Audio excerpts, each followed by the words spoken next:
Acer announced two new monitors. This is the Acer XZ271U and the Acer XZ321QU. In its name we can already appreciate the diagonal that each one looks, offering the first a size of 27 inches while the second one reaches 31.5 inches.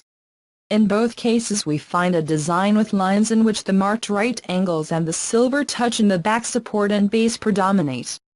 In both cases we find very small frames that seek to favor multi-monitor configurations.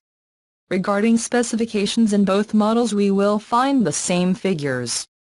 The two monitors mount a curved Virginia 1800R panel that boasts a WQHD resolution that in numbers translates into 2560 x 1440 pixels.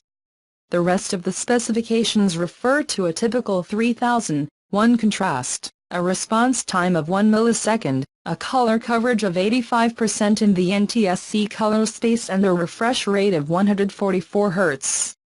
In addition, both models offer AMD FreeSync technology to improve the images displayed on the screen if we use a graphic of that brand.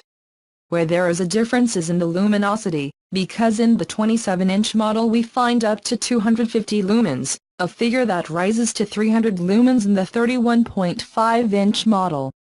In both models, two stereo speakers with 7 watts of power are integrated and, in terms of connectivity, they offer 4 USB 3.0 ports, 2 HDMI input, 1 DisplayPort 1.2 jack and 1 Mini DisplayPort jack.